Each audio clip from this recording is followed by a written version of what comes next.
So, can you tell me a little bit about the story you've been brainstorming? Yes. The story that I've been writing about is about this little girl who her house got burned down, and all her money was still all the money that they had was still left in the house because they were just taking their dog on a walk, so they left everything there.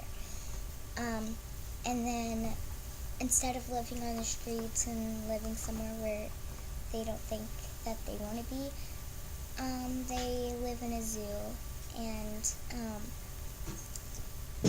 the little girl, she works there, and while she works there, they're making money to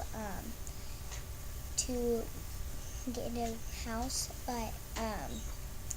but then I just keep coming up with ideas, and then instead of making it real, I made them. My two characters have pets that are from the zoo, and they're elephants, rhinoceros, a lion, and an alligator. Wow, that's going to be a really cool story. Did you get this idea from maybe something? Yeah. How did you get this idea? A book called Fly Away Home. Fly Away Home, where they live in an airport? Yep. Awesome. Can I teach you something today? Yeah. I'm going to show you something. This is sometimes how I do a little bit of brainstorming before I start writing. And I just want to share with you this because maybe you could use this right now. Do you know what this is called? No. Have you ever seen something like that? It's called a lotus.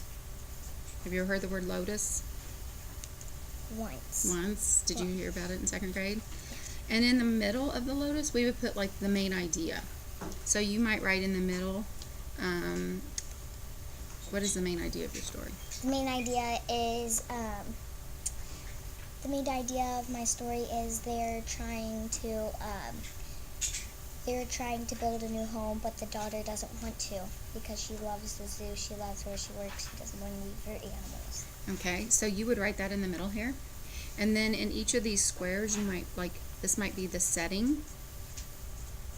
So what does setting mean? The setting means where it's at. So yep. So you could put zoo, and if there's any other of a setting, like maybe it's happening somewhere else as well, you could put characters, could be in one of the squares. You could put the beginning, the middle, and the end in another square, so that you could do a lot of brainstorming in your lotus, and then you would be ready to make sure that you have like all the characters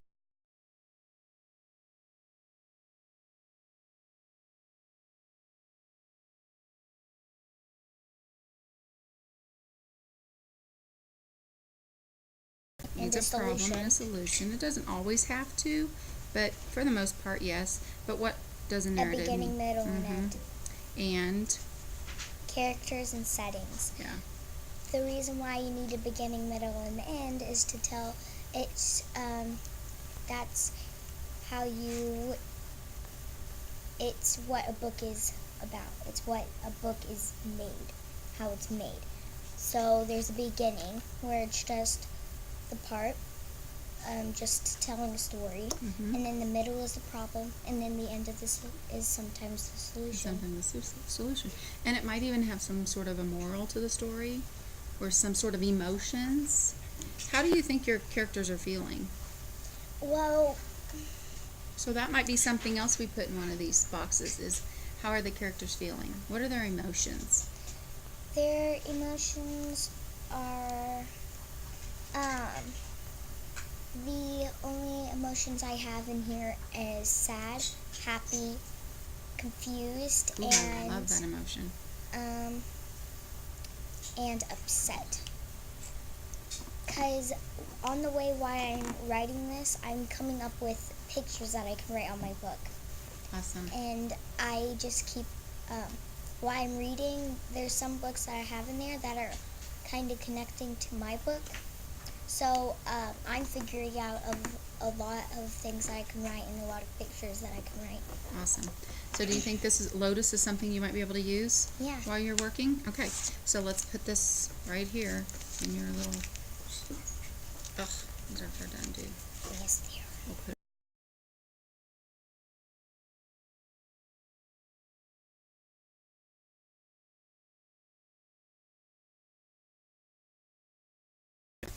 Okay, keep working hard. Oops. What'd I do? Oh my goodness. I hope I still have yours here. Stop.